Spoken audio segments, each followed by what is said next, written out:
Welcome from Chile to you all to the first masterclass of the Panikkar study group in English under SomCristians. I am Nemo Castelli, a part of the Panikkar study group in Spanish for Latin America. We have been working together in this with Professor Isaiah, also with Professor Camilo Alfonso Lopez, that is also accompanying us today. And I want to introduce you the guide of this study group that starts today. Is the first study group in English that is hosted by SomCristians. And it's going to be directed by Dr. A.G.YONG. He's a practical theologian, a psychospiritual practitioner, and an ordained minister in the Christian Church of Disciples of Christ, and also an award-winning author. I'm very proud to say that he's a prolific scholar, having written 4 books and over 15 journal articles and book chapters. His writings have received numerous international and national awards. The first one, Multiracial Cosmotheandric, a practical theology of multiracial experiences. Under Orbis book in 2023, it received the 2020 Lilly Hispanic Theological Initiative Dissertation Fellowship and the 2022 Raimon Panikkar Prize for the English language. His forthcoming book, Trauma and Renewal Towards Spiritual, Communal, and Holistic Transformation, also under Orbis book this year, coming in 2025. It was awarded the nationally acclaimed 2023 Louisville Institute Book Grant for Scholars of Color. He currently serves as an administrative faculty member in the Claremont School of Theology, a premier interreligious seminary and graduate school located in Los Angeles, LA, California. There also, he co-directs professional doctoral programs related to contemplative leadership and the Center for Engaged Compassion. This center is devoted to co-repairing the world through the teaching, study, and cultivation of compassion. So welcome, Isaiah. In name of SomCristians, I welcome you and all our friends that are in this moment, Rodney, Shruti, Jorge, Camilo, being part of this masterclass. As we told you, this is going to be recorded so that we can offer this masterclass to other people that wants to learn a little bit more about the way of that Raimon Panikkar approached his dialogue with the Buddhist spiritual life. So that said, we will fix the time schedule so that we don't have the problems we had today. I say sorry again for all the people, for all the problems we had at the last minute, but let's start it. And so Isaiah, the camera is yours now. Okay, thank you, Father Nemo. And I'm so happy that you all have decided to show up here today. It's not lost on me that you all have many things going on in your life, very full lives that we live, many responsibilities. And it is truly a joy for me to get to be part of this space and to be in conversation with you all this morning, for me, in the West Coast. So thank you to SomCristians as well for hosting this opportunity for the English language. I know they've been doing Raimon Panikkar study groups in Catalan, in Spanish, and so now it's nice to also have it in English as well. I'm going to attempt here to share a presentation I created for us that will help facilitate how we move through today.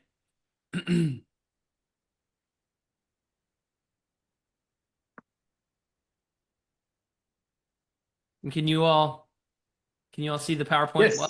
Okay, wonderful. Yes. So the title of this study group, which we'll have once a month for the next few months through June, is Exploring Raimon Panikkar as Monk and Spiritual Guide, the Challenge and Invitation of the Monk. And there you'll see the book that he published on this in the 1980s, Blessed Simplicity, which has been reworked and updated in the Opera Omnia collection published by Orbis, particularly Volume 2 on spirituality. And so you have both a kind of historic edition there, the picture, and then we'll also be looking through the kind of updated version of it, which can be found in this book here, Mysticism and Spirituality, Part 2, Spirituality, the Way of Life. So I thought before we get into introducing myself and also typing in the chat, if everybody would be obliged, if you feel comfortable, if we could just spend 1 minute in silence together as we open up the space, because that was so important to Panikkar, to practice and to live from the silence that gives itself away to all of life, that we can really just practice becoming more present and aware of our bodies, our surroundings, our breath, and the gift of our very being that we have right now. So let's take 1 minute, and if you feel comfortable, you can close your eyes. If not, you can just maybe lower your gaze. But just to be able to find a breathing pattern that feels normal for you and to connect to your own experience compassionately. So let's take a moment to do that together.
Thank you.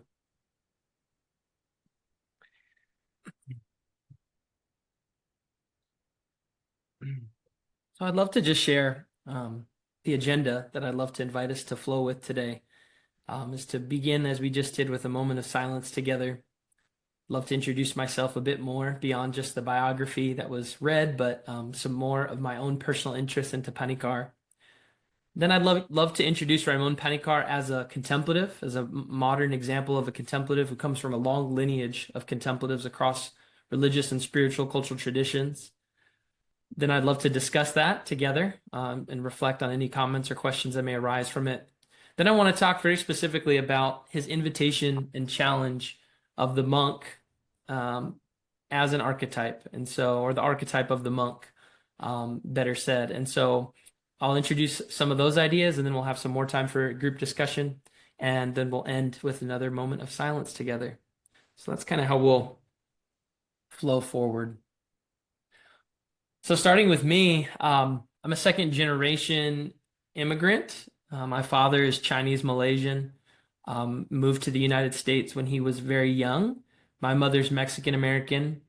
And so I am Chinese, Malaysian, Mexican American. And I was born in the United States, but obviously was raised in a household where my parents were immigrants. And so the not only economic, but cultural, linguistic, religious, spiritual transformations that my parents had to undergo have been a significant part of my own story and continue to impact and shape how I see the world, especially in a time that we live in, at least in the United States and maybe other parts of the world. There is a lot of fear of the immigrant or rhetoric around how to engage those experiences, but I just want to lift up that is very much a part of my own story. And I think in some ways connects us to kind of the human experience as far as being on the move, which we'll explore a little bit more, maybe perhaps through this study. I'm also a third generation preacher, Christian minister. Both of my grandparents, all my grandparents on my mother and my father's side, were ministers, and they kind of passed this legacy down on to me. I never planned on being a minister. In fact, I wanted to not do that, do theology. But part of my story is also learning to embrace what's been handed down to me and to live it in a new way. And so it's important for me to also acknowledge the gifts that I've been granted through that and the challenges too. The image you see there about the flags, the China flag and Mexico flag and those question marks, that was actually an artist created that for an article I wrote about 8 years ago, sharing a little bit of my own story about being an immigrant, being multiracial, multicultural, and trying to make sense of that growing up and how difficult that was. And so that artwork is I don't think it looks like me maybe, but the idea was that it would speak to some of those questions and around identity and my own meaning making process and journey. I also like to say I have a beloved partner, life partner, who I've been with now. Will celebrate 13 years. Is an amazing spiritual path of transformation for me. And we have 4 beautiful young children who are some of my most impactful spiritual teachers on the planet. And so I love to acknowledge them because they also shape and animate how I show up in the world. And then, as was mentioned, I am currently on faculty at the Claremont School of Theology and Interreligious Seminary based in Los Angeles, where we have students really from all over the world, from many different continents and countries. And so it's just an absolute gift to be able to be part of that diverse community. The 2 pictures you see below, one of them is at the Raimon Panikkar Prize celebration in 2022, which was really an honor of a lifetime for me. I still am amazed that I was granted that experience to get to meet so many who knew Panikkar well, but also to get to meet so many others in the world who are passionate about his life and his teachings. And it's something that was very transformative for my own experience and such an amazing honor. My dissertation, as was mentioned, was written about Raimon Panikkar, and he continues to be such an important influence in my life in so many different ways. And so right onto the right side, you actually will see a sacred tree that is there on the Costa Brava region in Catalonia, where Raimon Panikkar would go and meditate and host retreats on interreligious dialogue. And I actually had the gift to be able to go sit under the tree that he would spend time and be in communion, not just with him, but the kinds of gifts that he had passed to so many in his life and continues to pass on. And so, again, this study, on the one hand, is it's very personal, is all I can say about the study and what I want to invite us into. And also, I think that's part of what Panikkar is wanting to invite us into, is not just an intellectual exercise, not just a critique of ideas, and all those things have their place, but to really open ourselves up to a personal experience of reality. And so that's really where some of my passion in his work comes from, and what I hope to introduce through this time and that we can share in together. So then I'd love to just invite you all to share in the chat, if you will, to respond just to a few of these prompts. So what drew you to this reading group? Why say yes to spending some time together discussing Panikkar? Are you new to Panikkar? Are you familiar with Panikkar? And then what do you hope to gain from the next few months together? So take a moment to think about that, and I'd love just for you to write that in the chat if you feel so encouraged, so that we can all share in those responses. Are we on audio? You can do audio too. Yeah. Hello. Welcome. Yeah, I don't see my name on the list, and my name is Scotty Green, and I'm here in Washington, D.C., and I pulled up to good old Safeway to do some grocery shopping, and I got the notice that we were having a meeting in 10 minutes. So did I miss a previous scheduling notice? Yeah. Hey, Scotty. Thanks for being here, and really happy to meet you. So there was some kind of logistical complications, which we mentioned at the beginning of the call. So you probably did not miss any communications. The email that you received 10 minutes ago was really the email that was sent, and this will this will be recorded so that if you want to join us now, you can. If you want to see it later on, that'll also be available. I understand you're in the parking lot, so it's totally up to you. Well, that's all right. I mean, it's a very comfortable parking lot, and I'm not in a hurry. I can give you my elevator talk on Panikkar, and then I can join the next meeting. Okay, yeah. If you want to share what drew you to the reading group, sure. Well, Christopher Ray Alexander is who told me about this, but my exposure to Panikkar was, I don't know, this is 2025. Back in 2012, I went on a silent retreat at a monastery in Georgia, a Cistercian monastery there, and for an hour a day, you could sit with a monk and as a spiritual director. And we were going over my background, and which is all politics and law and public policy. But I'd been doing a lot of reading, but not in Panikkar since I'd retired. And he was listening to me, and he says, "Well, I have a book for you, and I consider it my fifth gospel." And I figured, coming from a Cistercian monk, that was above average book recommendation. So he sent me down to the bookstore, and I picked up The Experience of God, Icon of Mystery. And since then, Panikkar, I entered seminary, and I immersed myself in Panikkar on the side and put Panikkar in conversation with a dozen theologians as I matriculated in seminary. And he's been extraordinarily influential in the way I think about God and the way I think about applied theology. And I guess the short way to sum up he gave me the courage to be a Christian.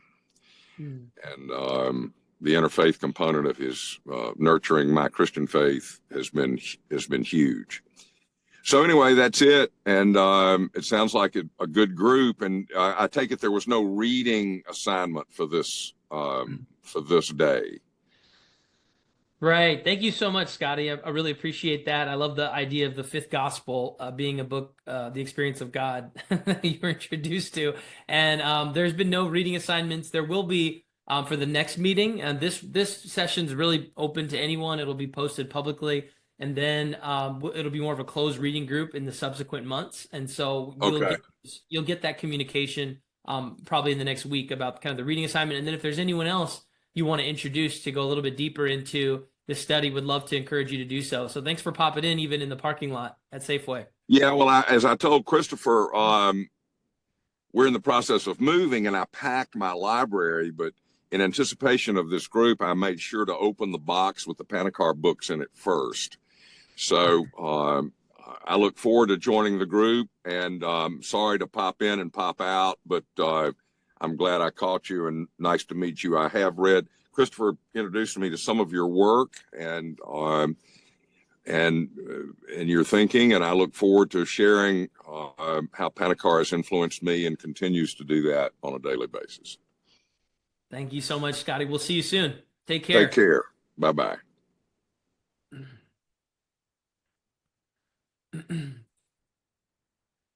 I'm trying to get out of here. Wait a minute.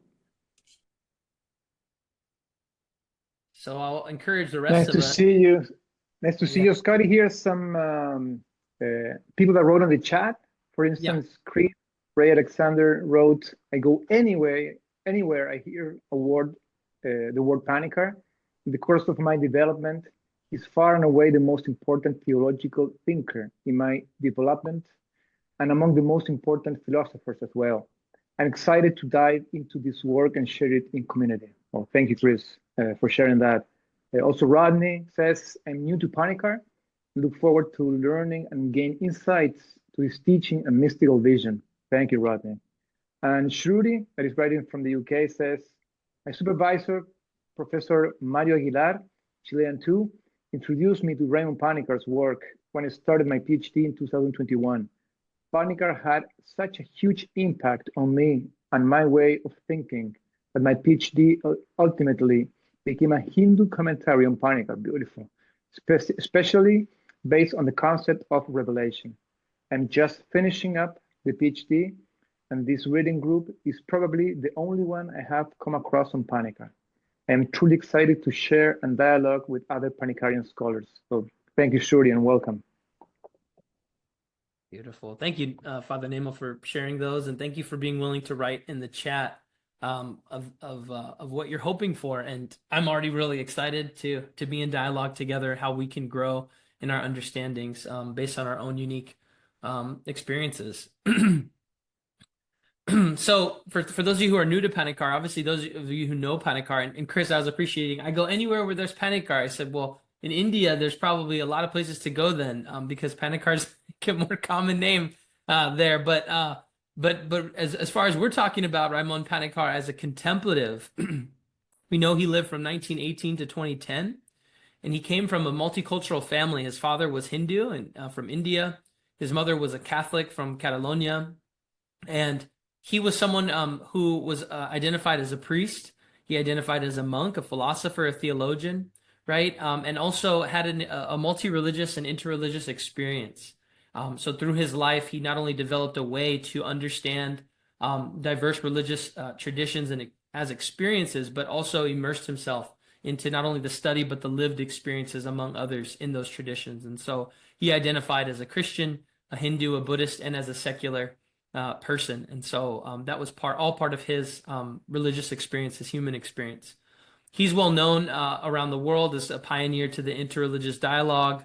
And I like to say also that, a witness to the second axial age, really thinking about this time of transition, the second axial age being this time of transition where we are becoming more aware of the rich diversity in the world, in the human experience, and how to find our interconnectedness with that, as well as becoming more ecologically engaged, conscious, embodied towards the earth as part of our extended body, maybe as Panikkar would say. And so we're moving into this time of spiritual awareness, and we're obviously in a struggle for that in many ways. It's still very much up to us to see how we will embrace that and work with that. So those are just a few pieces of Panikkar that I think are really important. They're kind of broad biographical pieces to notice if you're new to him. But what I like to share too is this picture here, which comes from the Shalem Institute of Spiritual Formation based here in the U.S. And this is very selective, of course. This is not exhaustive, but it's a way to look at the different contemplative traditions and streams, all the way back to 2500 BCE. And you can see all the different writings and teachings and figures and guides that have come across to offer a contemplative teaching and experience to those who are around them, but I believe continue to nurture us even today as kind of ancestors that are with us, guiding us in our study and exploration and the transformation needed for our moment.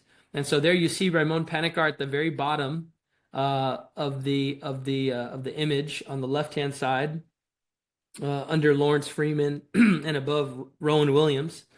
And so we could have debates on other people we would add to this stream of contemplative history. Again, this is not meant to be exhaustive, but I think it's helpful in terms of rooting Raimon Panikkar in this lineage of contemplatives, of him being part of the story of contemplative figures and guides who have offered new visions and possibilities of what it means to be alive, what it means to be engaged in the experience of being human, and what it means to offer oneself for the flourishing of life. And I see that as evidenced in all these different thinkers, but obviously Raimon Panikkar is our focus here. And of course, he, as a contemplative, was very well aware of many of these names, if not all of these names. Anytime you read Panikkar, you will find an endless stream of footnotes and books and readings and investigations that he pursued through his lifetime. Being a scholar, being a practitioner, a teacher, but also in giving himself to this experience. And so in some ways, he plays his own unique role, but he develops and builds on off this stream of so many who have come before him as well. So then when we think about Panikkar as a contemplative, I like this quote that he offered to us. He says, a contemplative is one who, quote, lives, quote, consciously in the world and participates in, quote, the actual building of the temple of reality, wherein the onlooker is equally part and parcel of the whole construction, right? And so for Panikkar, what it means to be a contemplative is to be engaged, to be deeply engaged and embodied in this life. It's to be aware and awake to one's own experience, but also to be aware and awake to the experiences of others, right? And to invite communion with so many others, so that life can be enriched holistically. And that was a big purpose of his life, was to mature his own person, his own personal experience, but it was to do so in relationship.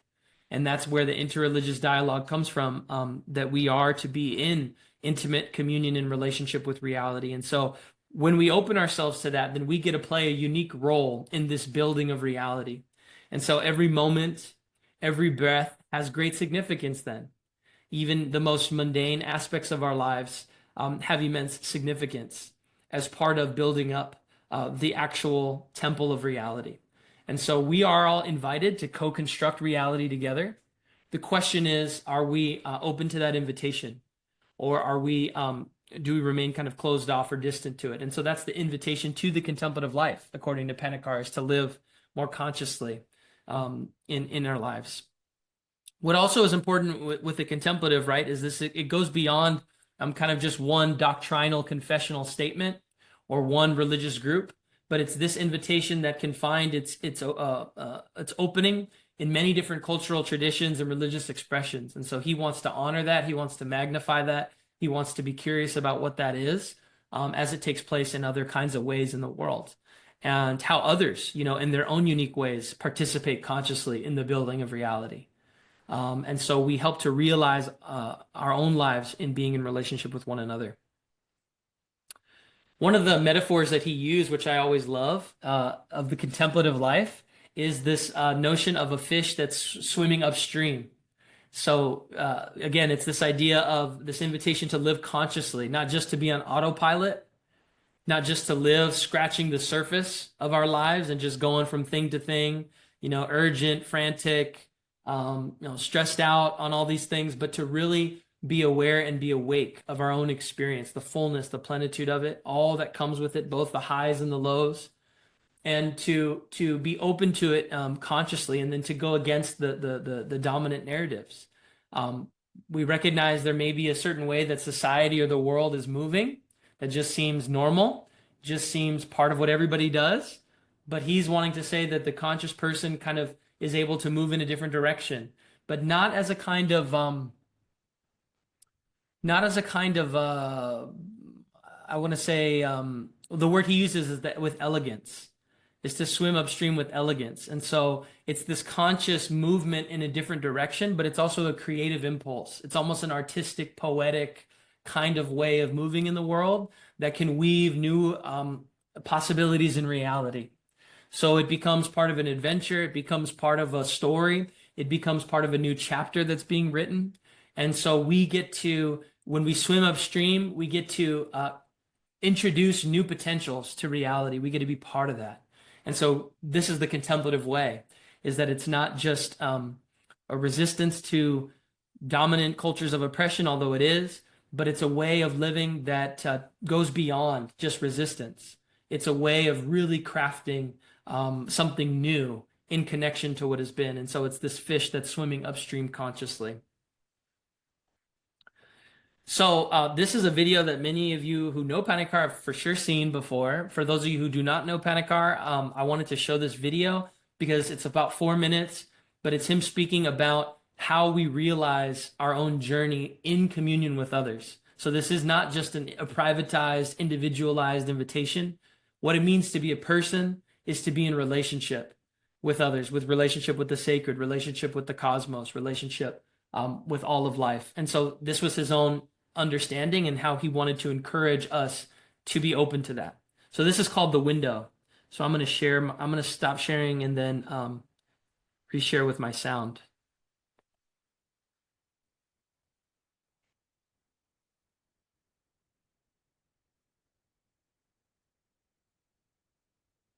Sorry, 1 second.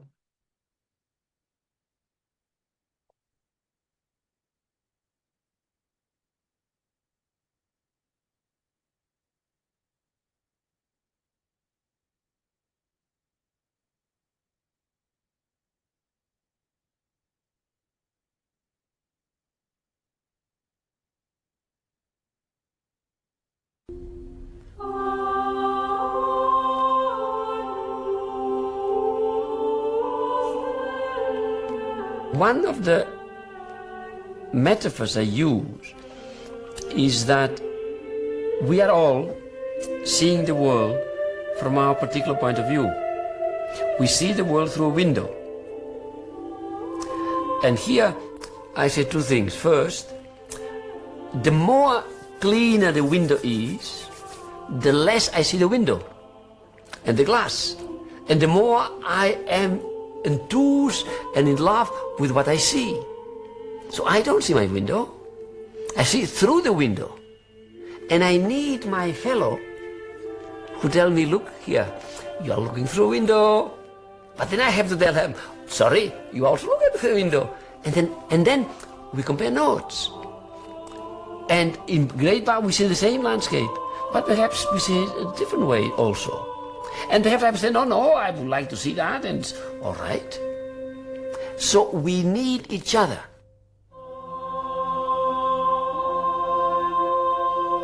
But here's another thing with the metaphor of the window. I see through my window, and I cannot say that I do not see what I see through my window. I don't see through the window of my neighbor. But if I love my neighbor, which I think is not bad, then I will have to hear the description of what my neighbors say, and then say, well, sorry, I don't see that, because I see the window. But I hear you telling me something else. Well, what do I discover? I discover two things. I discover that the other, my neighbor, doesn't see the same world as I see. But I discover that I don't see the whole world. Because unless he's a fool and I'm a fanatic, or I haven't heard him, I hear. And you remember that St. Paul said that faith comes from hearing. I hear the other telling me something about the world, about reality, about he or she sees through the window, that I don't. And then, I say, then the world is much nicer than I thought. I thought I was seeing the whole picture, and now you're telling me that the thing is little, I don't like more or like better. It's an enrichment, it's a challenge. And here begins the inter-religious dialogue. You say what you hear, you say what you believe, you say you experience, and are ready at the same time to hear the other telling other narratives, other beliefs, other experiences. And then we dialogue.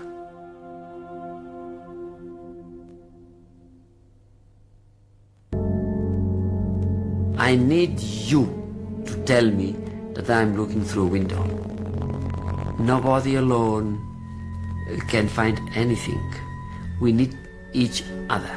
And today, in the present day political, economical, and world situation, no single man, no single system, no single religion can deal with the human condition and claim to be and to offer the solution of the problems of our planet. So either solidarity on all levels, or we go to catastrophe.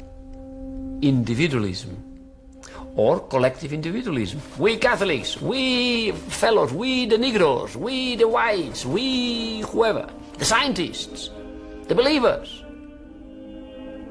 It's gone. We need to become more and more aware that humanity is one and that nobody has the monopoly on these ultimate things or on truth.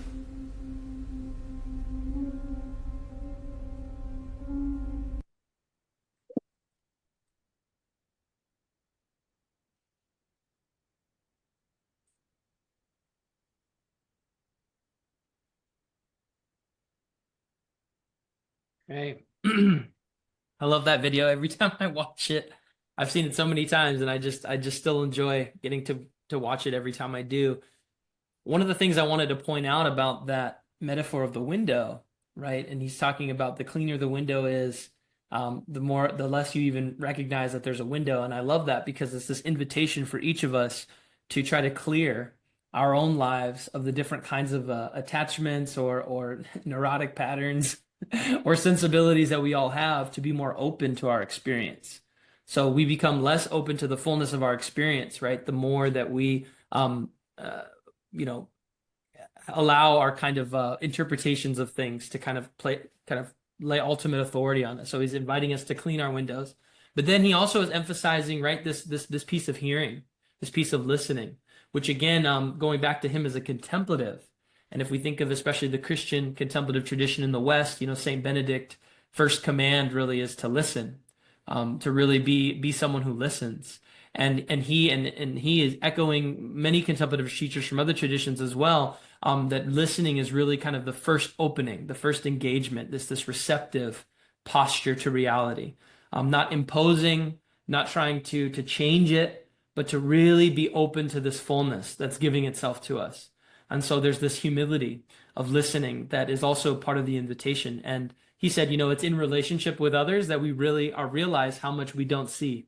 And I can tell you again, in being in a partnership of 13 years with someone whom I love, and then also the children in my household, I can guarantee you that my window does not see all the things in reality. And then my partner and my children often share with me so much about things that I can easily miss. And so we obviously know that this is not a very common practice in society, at least in the United States context for sure. We're not spending time cultivating this ability to listen, this ability to pause and to practice an opening to a deeper sense of experience of reality. And so this is a really kind of radical invitation for us to be in dialogue, to even open ourselves up to have a posture, to even begin a dialogue, because before you can even be in the real dialogue, you have to be open and have your window cleaned and practice that listening. And so I really appreciate the metaphor of both the fish upstream, but also the window and being in communion and in conversation with others. Okay, so now we'll pause. So that's a little bit of just the first part I wanted to share, which is Raimon Panikkar is kind of a modern contemplative. So a couple questions I wanted to just open to the group, and then there may be other questions you would like to also ask at this point. We'll have a few minutes to just group dialogue. But the ones I wanted to ask first, and just in terms of what I've presented so far, what in particular moves you or resonates with you? And then also a secondary follow-up is kind of what curiosities emerge for you and kind of what we're discussing Raimon Panikkar as a contemplative and some of these metaphors that he's introducing to us.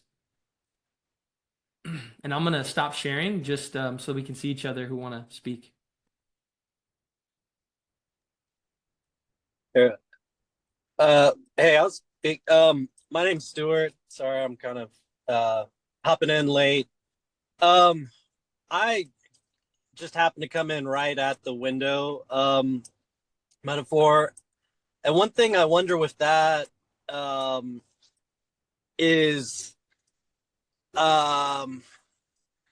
just thinking of a window, like, it is part of the idea that, like, almost, I guess, you know, if you have a super clear window, you're not aware that you're, like, you almost think you're outside.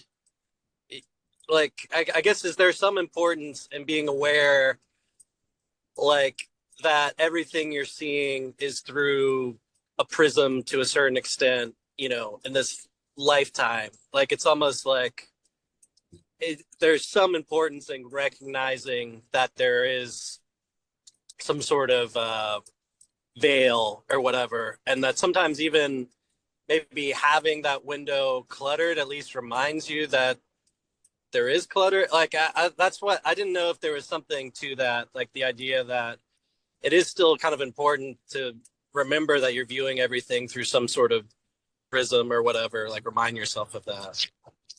Mm-hmm. Yeah, so I would say if I'm understanding kind of some of what you're being curious about with this metaphor of the window, is at least what's helpful for me. It for sure is very helpful to be reminded through others oftentimes that our window is a window, like you said, so that there's a certain limitation, there's a certain kind of contingency that we all experience ultimate reality through.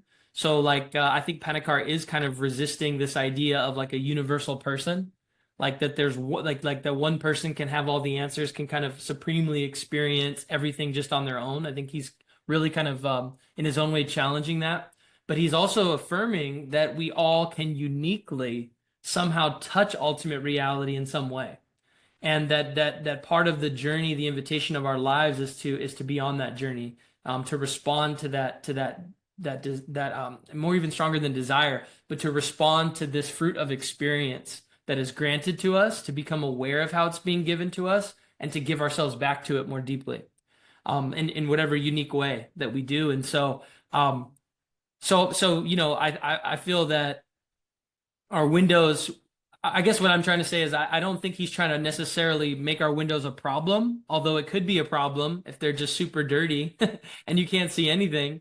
It's not a problem ontologically, in that because there's a kind of contingency we have that there's something wrong. It's just kind of the parameters we live in as being an embodied human, that we can also have compassion for, I think, on our own lives as well as with others.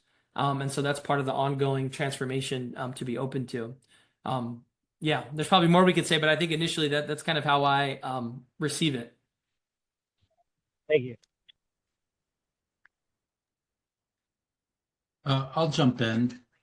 So first of all, thank you. This was great, and that's my first time I've heard him speak, seen a video, so really fantastic. And there was a lot in there for me. Maybe where I'll focus though is the end of needing to believe that we're all one humanity, which is beautiful. The tension for me there is in a world where there is so much separation and division, and it's not unique to any one country at this point, right? So I'm wondering what his perspective would be to how do you get from the he said something about not to use the we're the Catholic, we're the Negro, we're the this, we're the that, but there is a certain amount of that which is required in order for acceptance for everyone to become one humanity. And so I'm just wondering, fast forward maybe 20 years or 15 years after his comments there, how he would balance that tension, right? How do you get to all of humanity? Maybe that's the question. How do you get there? How do you get acceptance?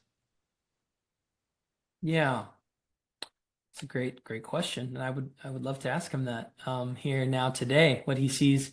You know, I think the spirit of what he's trying to offer for us, in this idea of one humanity, is that somehow we're all there's a shared dignity that each of us have, and that each of us are some kind of unique manifestation of this mystery of the sacred reality. And so to the extent that we can honor that in ourselves and in others, I think that we can embrace all those different aspects of our experience, our cultural backgrounds, our histories, our traumas, our joys. I think they're all part of the equation. And I think that every single one of those pieces, you know, don't exhaust the fullness of what it means for each of us to be alive. And so he's wanting to, I think, both affirm some of these aspects, but also affirm that we're kind of in this own experience. We're all in this together in some ways, learning to honor the richness of each of our lives as people, not as individuals, but as people that have just an immense, maybe we could almost even say like infinite, like history, some kind of eternal history that we're now being invited to live in this moment. And that's going to look very different at different moments in each of our own lives, but it's also going to look very different from person to person. And I don't think he'd have any problem with that. In fact, I think he'd be very excited about that because, you know, like he said, there's no one tradition, no one person, no one way of looking at it that's going to be helpful to really engage reality. We need each other.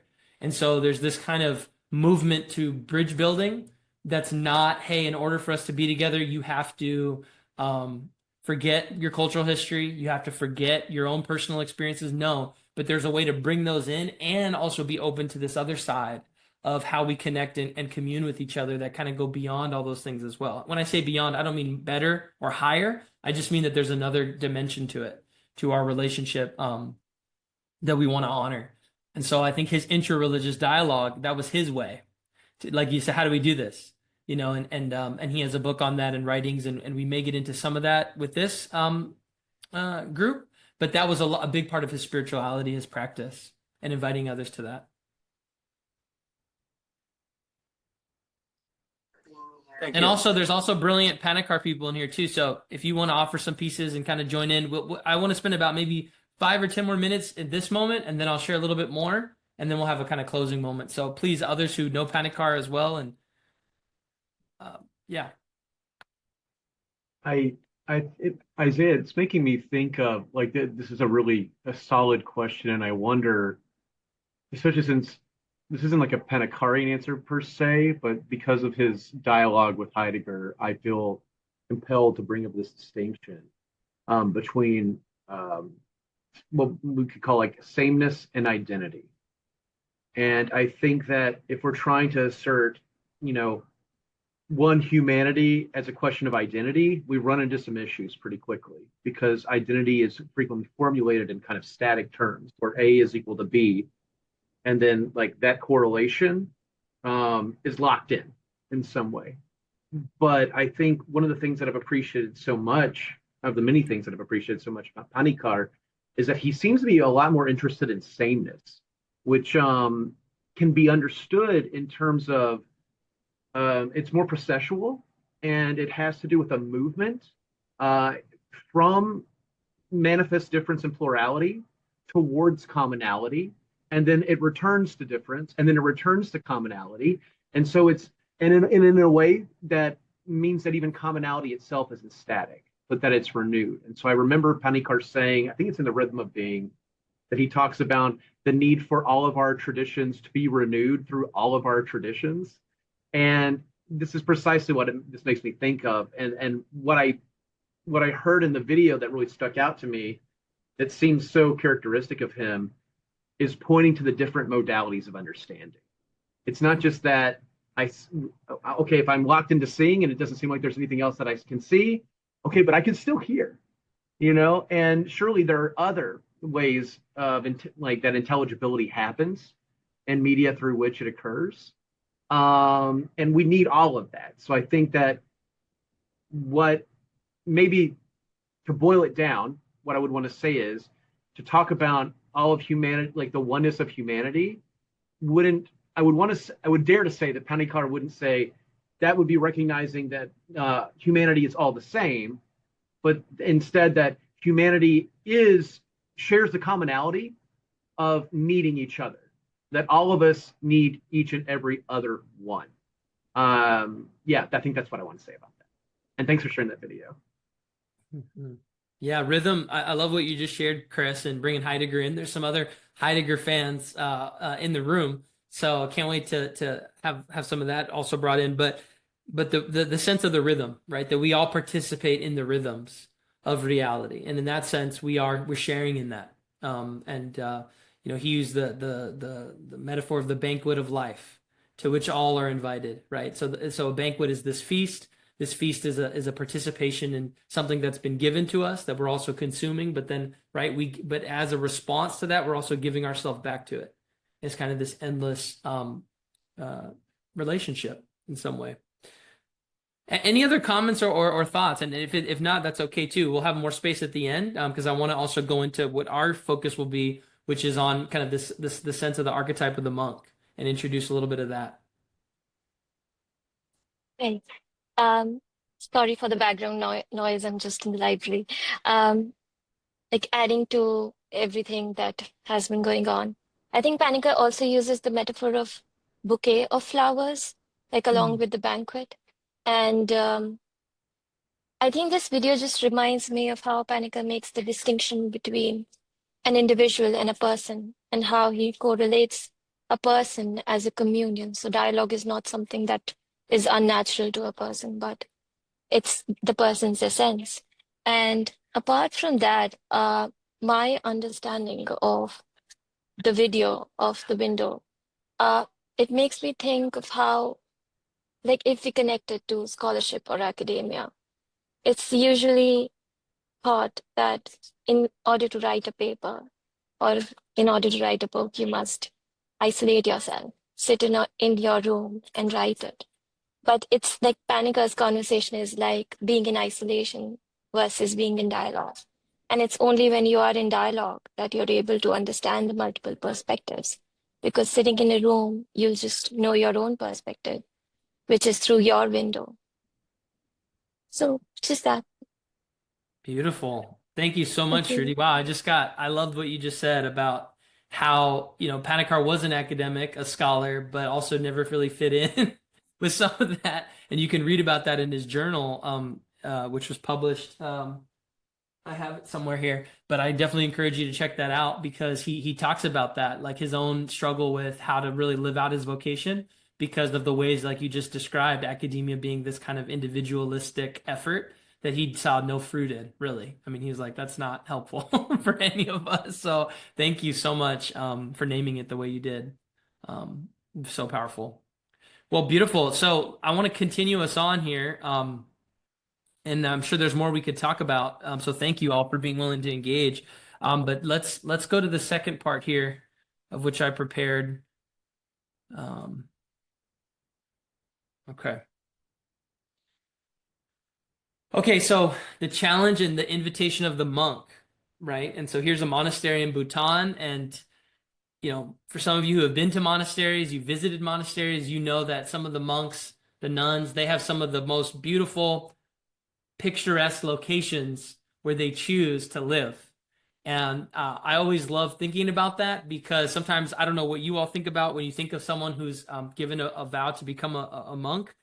Maybe you think of something that's not enjoyable, that's kind of ascetic, removed in a cave somewhere, horrible kind of thing. But some of the monasteries I've been, one of the things I've been blessed to know is how much they chose locations ecologically that were very conscious of the rhythms of the cosmos and how to give themselves to participate in that more consciously, and how even where they would choose to be was some kind of intentionality around that, which is a beautiful place to go. And you can feel when you go to some of these monasteries, right? You can feel that energy that they've been giving themselves to as a gift. So when a lot of people like to go to retreat on a monastery. They may not be a monk, but they go to the monastery. Why do you think they do that? Right? There's something in that environment that's been fertilized and allows for a kind of opening that for those of us who don't live in monasteries, we can easily not be as aware of. And so it's such a gift to have these things. But for Panikkar, he really was less concerned about kind of the history, the institutionalization of monasticism, as much as he was interested in how the monastic dimension is a kind of dimension of what it means to be human, and not the universal one, but how it can be one dimension that can help us, can help any human being to realize one's own experience. And so I think that's what he's trying to promote for us. And so here's Panikkar. I love that smile. And also I love his smile because when I see his smile, and it's not about happiness or just, idealism, I feel that there's a certain fullness that in some of the pictures where he's smiling, that he's also wanting to evoke and invite us to live, which is right, a full embrace of our embodied lives. So he said this quote: "Since my early youth, I've seen myself as a monk, but without a monastery, or at least without walls, other than those of the entire planet," right? And maybe he would even say, maybe he would go beyond the planet. Maybe he would go to the solar systems and the universes and maybe it would go beyond the planet. But that was his quote. And what he's trying to say, right, is he's borrowing and building on this tradition, monastic traditions, but he's not wanting to leave it in isolation. He's wanting to bring this tradition in communion with the world, with society, with in an anthropological way, what it means to be human, right? And so he says, I use the term monachos, surely not a Christian one, because every novelty must be rooted in tradition, if it is to be anything more than a passing fashion, right? So he was very clear that we're all invited to co-create something new with our lives, but we can't co-create by just acting like, we don't have a kind of inheritance that's been offered to us. we have something to work with. And for him, it's not just one tradition, but this monachos dimension is present in other traditions. And so what an inheritance we can receive as human beings if we're open to learning from that and then doing something new with it. And I love his emphasis on like a passing fashion, right? Some of you may be into fashion, I don't know.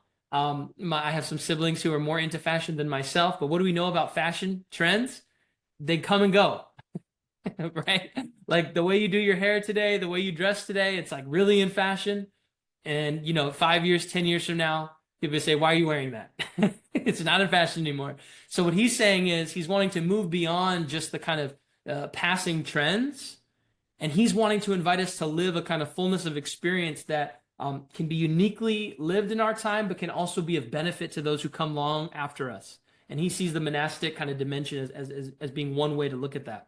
So the ideal of the monachos was to become the complete integral, and I change this to person rather than man. And he had a particular reason he used man. We could talk about that if we want, but I just change it here to person to be more gender inclusive. But he said, who aspired to have in a person's being the microcosmos that mirrors the macrocosmos. And of course, Panikkar is borrowing from Greek philosophy here and explaining each person, and Shruti was just alluding to this in her comments, each person, right, contains the whole of reality in some unique way.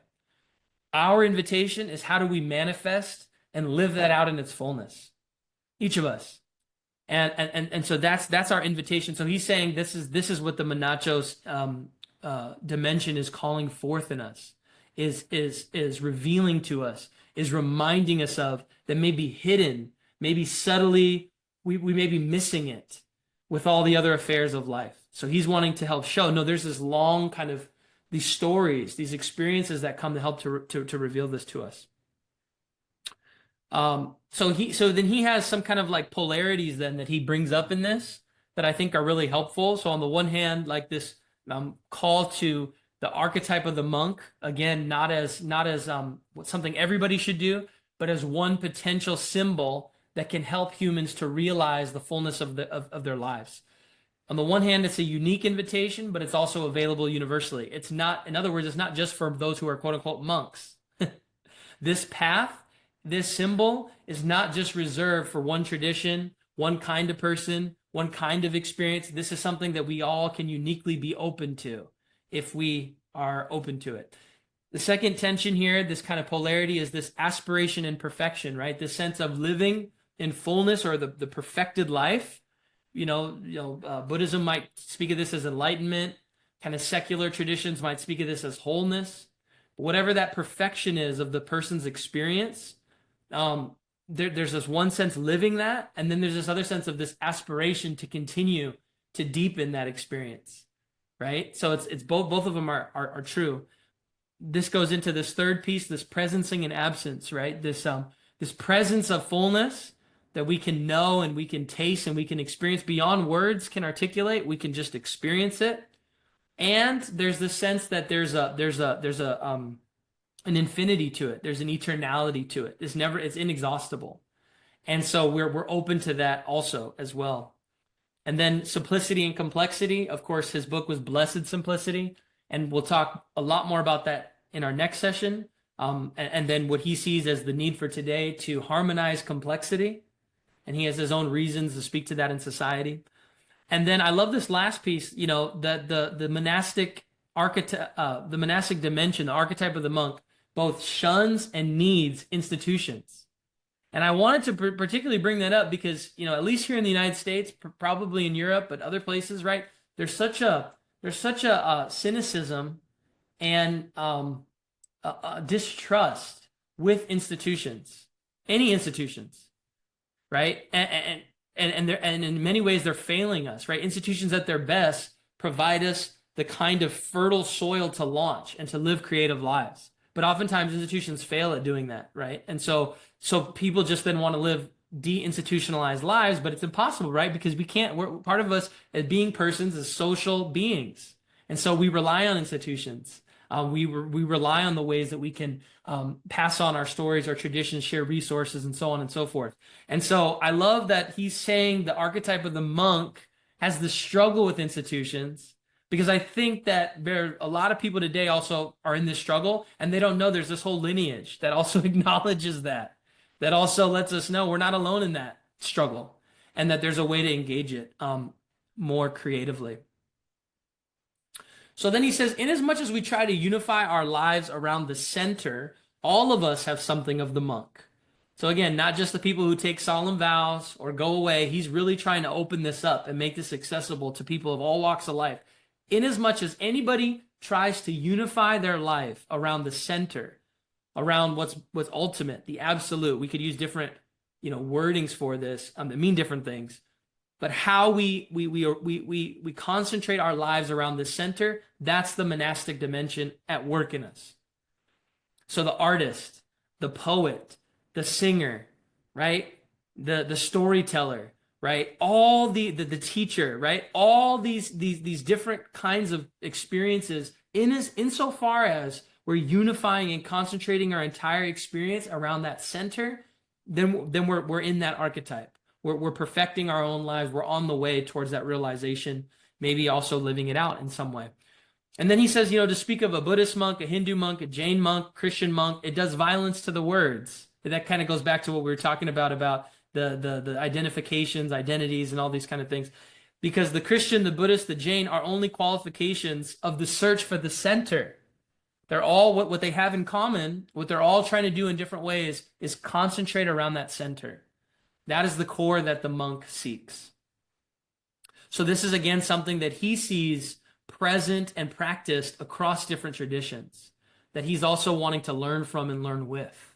He's opening that up to us, right, in this archetype of the monk exploration.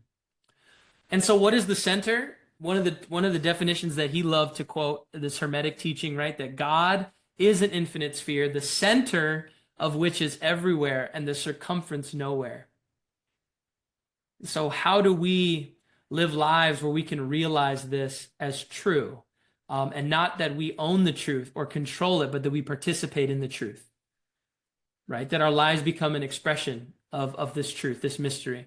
And so part of it for him is the archetype of the monk is an invitation to concentrate our lives around that center, the divine center, of which we all participate in different ways. Okay, and then coming to the end here, this part. I love this quote.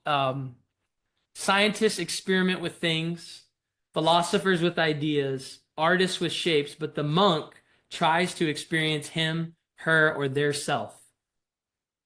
Right? And so this is what the monastic dimension, when we talk about cultivating it, we're trying to be open more fully to the experience of our own lives in all of their dynamism, in all of the abundance, with all of the sorrow, with all of the horror, with all the tragedy, with all the joy, the plenitude of what each of us live. We are wanting to open ourselves more fully to it. And that's what the monastic dimension, what it means to cultivate it according to Panikkar, right? And how we go about opening our lives to that. So again, the archetype, to conclude then, of the monk speaks to something constitutive of the human. So this isn't about monasticism or just, reforming what it means to be a monk in a kind of official sense, although that's important and he doesn't want to minimize that. But what he's really trying to do is bring this dimension out as something very constitutive of what it means to be human and how it can be found in all of us and how we can respond to it, right? And so for him, that's what the sutras will study, these aphorisms, these short easily memorizable sayings that we'll spend the reading group looking at. This is kind of the foundation of where it's coming from for him and how we can each realize this in today's time, how we can renew our own experience through this intuition, through this monastic dimension.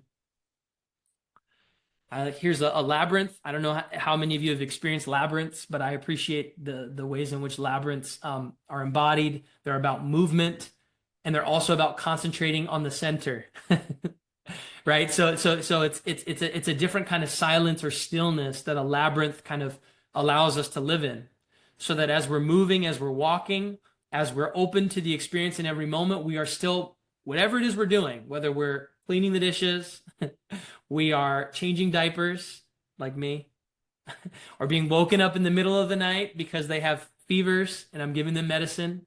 Whatever it is I'm doing, letting that be an expression of my pursuit and my, this urge to live from the center of my life, from the center of reality, right?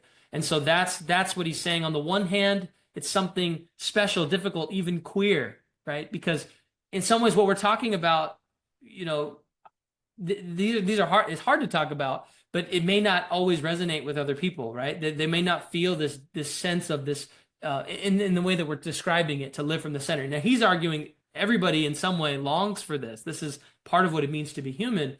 But where you can go in community and actually discuss and share and encourage each other in that might be harder to find. And I think that's what he's saying here about it being socially and culturally non-conforming, because usually dominant patterns of culture are about kind of the surface level, making money, being successful, being happy, all these kinds of things. He's like, no, we want to live from the center. And so how can we support each other to do that?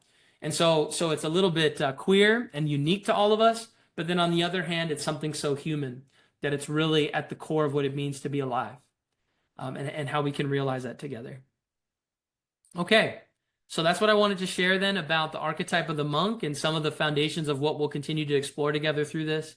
So again, inviting you to share what might resonate, what curiosities emerge, or other comments or questions that you all have. We have about 10 minutes here to join in dialogue again about what this kind of evokes for you in your own experience.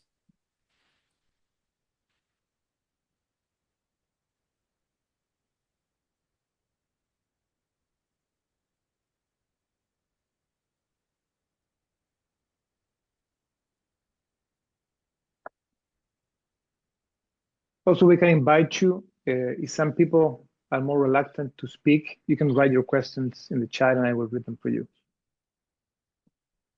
Thank you, Father Nemo. Appreciate that very much. I just love this talk of the center. I've been reading heavily in Sufism lately, especially from Ibn Arabi and Ibn Attallah. And that is the common thematic core of everything that I'm reading, is centering and remembrance of God being the way that we not only cite the center, but kind of revolve around it. So for them, the metaphor is the Kaaba, right? And then locating the Kaaba in your heart, God inhabiting it, and then you being cycling through it all the time in everything that you do. And then that's kind of like echoed in praying with your beads and things like that. So there's like a kind of circularity to all of these motions. Yeah. And I love the way that you were talking about kind of carrying that from so there's the movement towards the center. But it seems like one of the things that we're really focusing on here is, okay, let's say you get there and you're orbiting and all these things. How do we expand the circumference then, or to encompass all of the other tasks in our lives?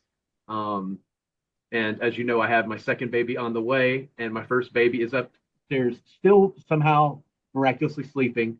And so I'm wondering if I will be able to accomplish this motion that you've already pioneered with 4 children. And so I'm glad to hear about that. Too. And I appreciate, and good luck with that when the child wakes up.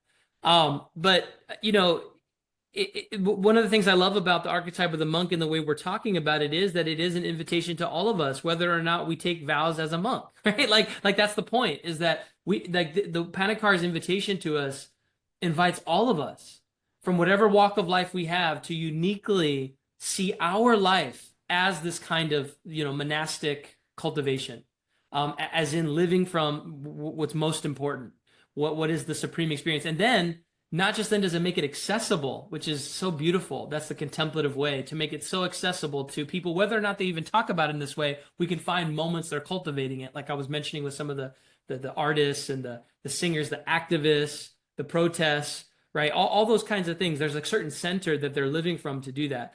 But the other thing I want to suggest is that it's not only accessible to all of us in different walks of life in these diverse ways, but the ancestors, those who have gone before us, all the contemplatives that we saw in that stream, as well as ones we didn't see in that stream, insofar as they were living in connection to that in their lives, they're offering us strength and creativity and support to continue that expansion, that harmonization of reality. And I think in that sense too, then the invitation is not just for us here on this plane, but it's a participation with those who have gone to a different plane, because they too tasted and know the center. And so every time we're in the center, we're in communion together and we're creating together. And they're looking for us to become available to partner together in the healing and transformation and construction of reality, which is ongoing, right? That's how we started. And so in that sense, I feel a lot more comfort and I feel a lot more support with the Panikkars and others we could think of in what this is all about. We're not individuals isolated having to figure it out. There's a lot more people who can join us. So anyway.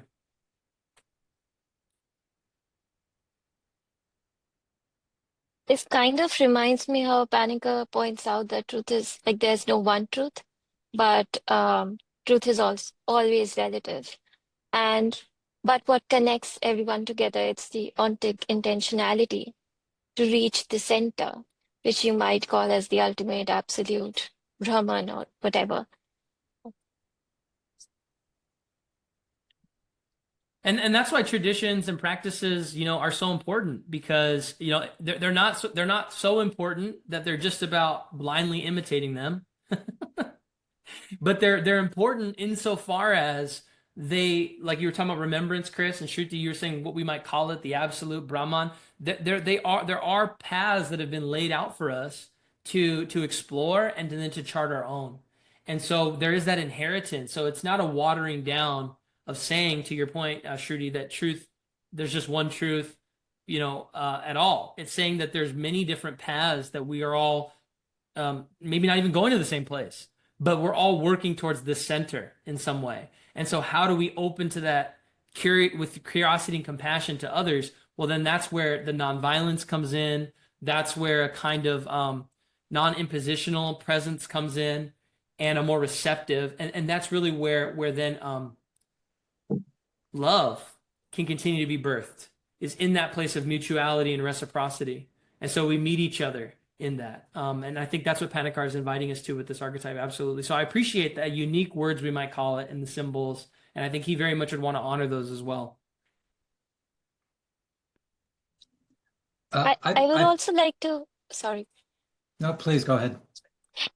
Sorry, I would also like to add that this is a very important point that you brought up regarding the path, because I think whether we may call it path, the way, Tao, or whatever, like that is what is important, and that's what takes us to the center. So Panikkar wants his readers or whoever is there to just like remember, like religion or religious institutions might call them the authority of providing salvation, but it is important to remember that it is the path that takes you there. Yeah. Which is why Panikkar was in trouble during his life and misunderstood, why some of the sacred teachers we look to got in trouble and were misunderstood, because this is what they were doing. They were living this out. And also so important to have groups like this. And I know this is going to go public, but to have spaces of community where we can encourage each other to trust in our own lives, to trust in the steps of each of our lives, to wrestle with the tensions and the doubts and the challenges of our inheritance, because some of it's really ugly and horrible, and we have to face that with courage. And we also have to, we're invited to incarnate a new way, to make a new path in each of our lives, then can become food, can become nourishment for others, and that's the beauty of it all. And so Panikkar is, calling us to really show up. You can't hide in this invitation. You have to show up, to each and every moment with that sincerity, that devotion. So in the unique ways that we emerge from and do something with it. Rodney, go ahead. You were going to flow in. Yeah, I was just going to say, so just a beautiful way to look at life from my perspective, hearing this, and how do we continue that search to live from the core. And then I think through, okay, so applicability to just how I get through my daily life, right? And there's that tension that was brought up originally, sort of aspirations versus perfection. And living my core, I think there was some reference to in everything we do in daily life. But sometimes that's a hard thing, right? So there's the aspiration of it and the perfection of it. And I'm so glad that that is a polarity that was called out because it's reality, and especially not being able to live in a monastic setting.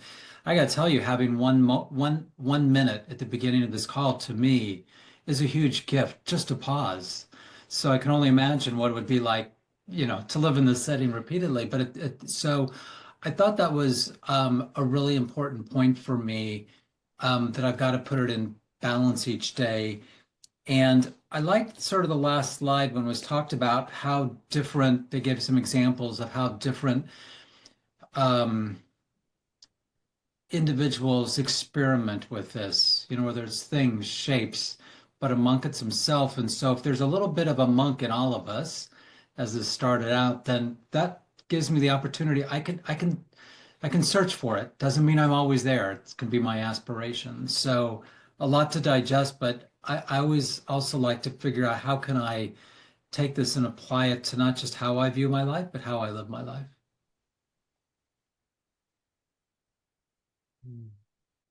Yeah, I think that resonates so deeply with all of us on this call. In our own ways that we experience it, and just to have it normalized in some sense, right? The tension, and also to recognize, perhaps the sacred, the spirit. If I was to use it for my own background, the spirit is the one that helps us to live in connection to those tensions. So that the spirit doesn't look to minimize our aspiration or just move us to perfection, or just, it's the relationship of the two. And the compassion and the connection we have to the two that helps us to realize the fullness in a way that's life-giving for us and for others. And so there's a lot of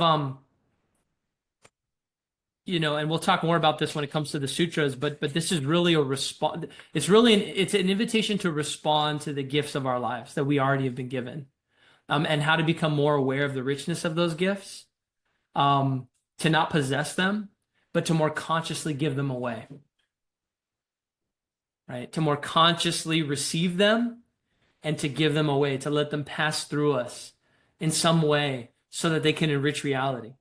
And what a meaningful invitation, like we're all here to do that. I mean, what? Like that to me, I'm like, man, it just makes me cry in some ways, because what a gift it is, indeed. And then to have others where you can speak about such things with, thank you to you all for being here today, and to those who will watch it. So, well, we might have time for maybe one more comment. I know we're coming close to time. We started a bit late. These will typically go for about 90 minutes. And so so I know some of you probably have to go soon, but if there's one more comment or anything anyone wants to say other than that, I'd love to also invite us to one final minute of silence together to kind of close out our time before we come back in another month. And before we do that too, I just want to say, if you also would be willing to invite others to this, the group will be closed starting next month. So this is a recording you can share that's open, it's public, and you hopefully can attract some more people to this conversation. And then the next 4 meetings will be closed to whoever signs up, and we'll have assigned readings. We'll go deeper into actual parts of the text and explore those together. And so we have a month to invite more people to engage with us and to sign up. So please help us do that. But anyway, any last comment or question?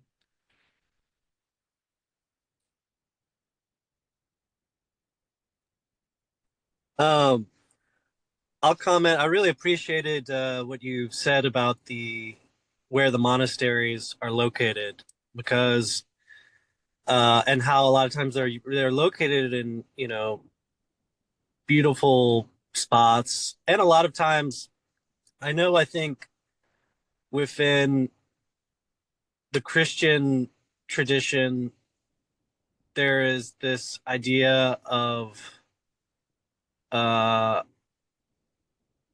like punishment, like almost self punishment, this the take up your cross daily and follow me. And a lot of people, I think, interpret that as punish myself for the glory of God. And I think that's not really, I think that's something that really needs to be looked at and, perhaps like interpreted in other ways, because I think it has caused a lot of damage. But this idea of that engaging with the monastic self, or like the archetypal monk within us, is actually a really gratifying thing in a way that leaves you more connected. It's not a matter of like yourself out of like self-hatred or like, anger at humanity, the type of thing. Yeah, I think that's really well said. And I think there has been a lot of violence and harm done through the teaching you just described. And even whatever it means to be a sinner and hell, and we could, talk about all those things. But what he's wanting to lift up is exactly as you said, how do we embrace consciously our own lives and all that is, and to be able to partake in life as a microcosm of it all, to receive it, and also to share in it. And I think that's the invitation that he's wanting to lift up, that we each have, and then to create a life that magnifies that fullness. So that's why, in my mind, that's why monks chose the spots they did, because it was out of that consciousness, it was out of that awareness of this fullness that they're creating the structures from. So and each of us, whatever rooms we're in, whatever our lives look like, right, we get to participate in building reality according to our own experience of it, and to grow and to deepen it, right, and to offer our own expression of it. And so as I appreciate the monks and some of the monasteries have done that, and they're calling us to do that too in our own ways. So, well, this has been seriously such a delight and a gift for me. Father Nemo, thank you for taking time out to introduce and to host and to be part of the conversation. And I'd love to, unless you have any comments, lead us just in one final kind of minute of silence together for those who would like to do that before we fully close out. So let's have the minute that is more appropriate for the end of the conversation. And after the minute, I will just give 2 or 3 practical things to the group. I'll just invite you to find a position that feels comfortable for you. You can close your eyes if it feels good, or gently lower your gaze, but allowing yourself to breathe deeply.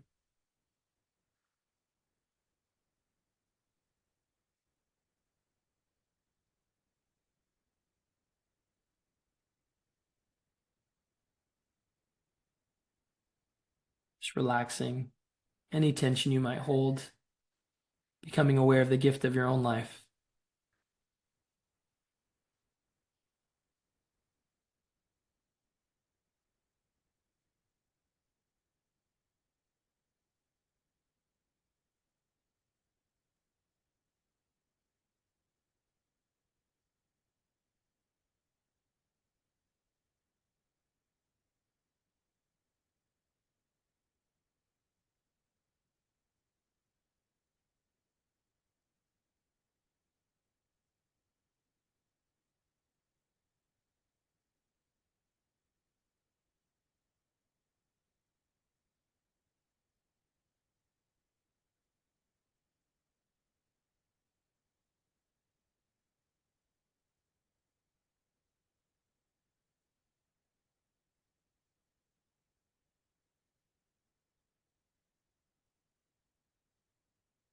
Thank you all.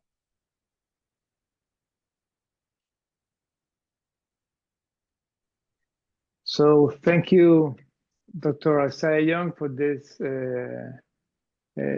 thought-provoking introduction to the thought of Raimon Panikkar, in particularly the text that we're going to study with you these sessions, Blessed Simplicity, as you said.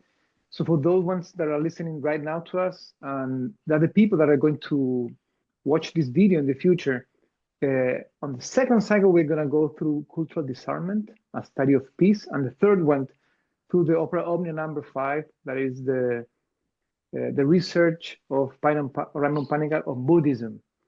And just to remind you, the next session is going to be on Thursday, March the 20th, 9:30 PST time. That means 5:30 for the UK or 6:30 for Europe. That time is going to change on March 30th. So from session 3, we're going to keep 9:30 a.m. PST time, and it's going to be 6:30 in the UK and 7:30 in Europe. So that's it. Thank you, Dr. A.G.YONG, again. Thank you to all the people that is accompanying us from parking lots, from your houses or your study places or working places. And also welcome and thank you to all the people that is going to watch this video in the future. Bye-bye. See you all. Take care.